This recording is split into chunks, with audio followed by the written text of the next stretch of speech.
Müslüm Şenerê lawê Mehmet Letîf Şenerê ku di qetlîama 6 û 8 Cotmehê de şehîd ketibû, behsa bavê xwe kir. Lawê şehîd got ku bavê min gelekî girêdayê baweriya xwe bû û ji ber vê yekê hat şehîd kirin. Ji mazlûmên qetlîama 6 û 8 Cotmehê yek jê şehîd Mehmet Letîf Şenerê. Mehmet Letîf Şenerê ku ji tirê PKK û HDP ve di 6 û 8 Cotmehê de hat şehîd kirin. Di 6 Emîn salvegera şehadeta xwe de bi rahmet û minnetê yad kirin.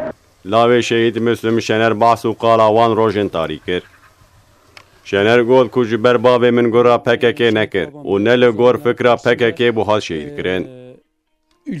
Lawê şehîd wiha got, bavê min ne li gor fikra PKK dijiya, ji ber vê yekê hat hedef girtin, zaliman êrişê xelkê Mislimanên Kurd kirin, qetlîaman rast kirin, zalim her tim mahkumê mağlubiyetê ne, ew dîsa mağlûb bûn. PKK di 6 û 8 Cotmehê de negotin zilam, îhtiyar, pîrek, kî de hat ber wan dikuşt û şehîd kirin. Bavê min her tim muhalîfê fikrên wiha xirab bû.